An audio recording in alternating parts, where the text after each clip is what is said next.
avrebbero assoldato due piromani al prezzo di 6.000 euro per appiccare l'incendio lo scorso 22 agosto al negozio di abbigliamento Gamò di San Zenone degli Ezzelini.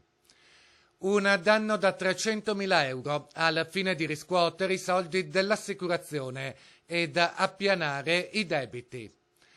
Si tratta di due amici e soci in affari, Alex Citton, 36 anni, e Renzo Peretto, 40 anni, entrambi residenti nella zona.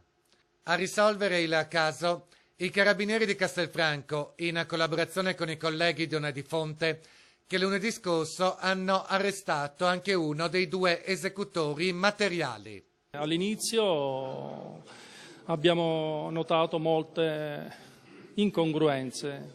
Prima di tutto la chiave rotta all'interno della toppa. Fondamentale nell'economia dell'inchiesta, coordinata dal pubblico ministero Antonio De Lorenzi, anche la testimonianza di una cinquantenne che aveva assistito alla dinamica dell'evento.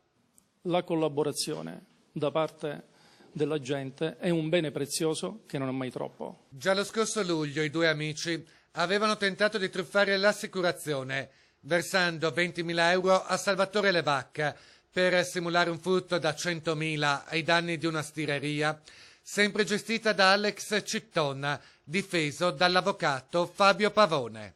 Il mio assistito ha compiuto quel gesto dettato dalla propria disperazione del momento.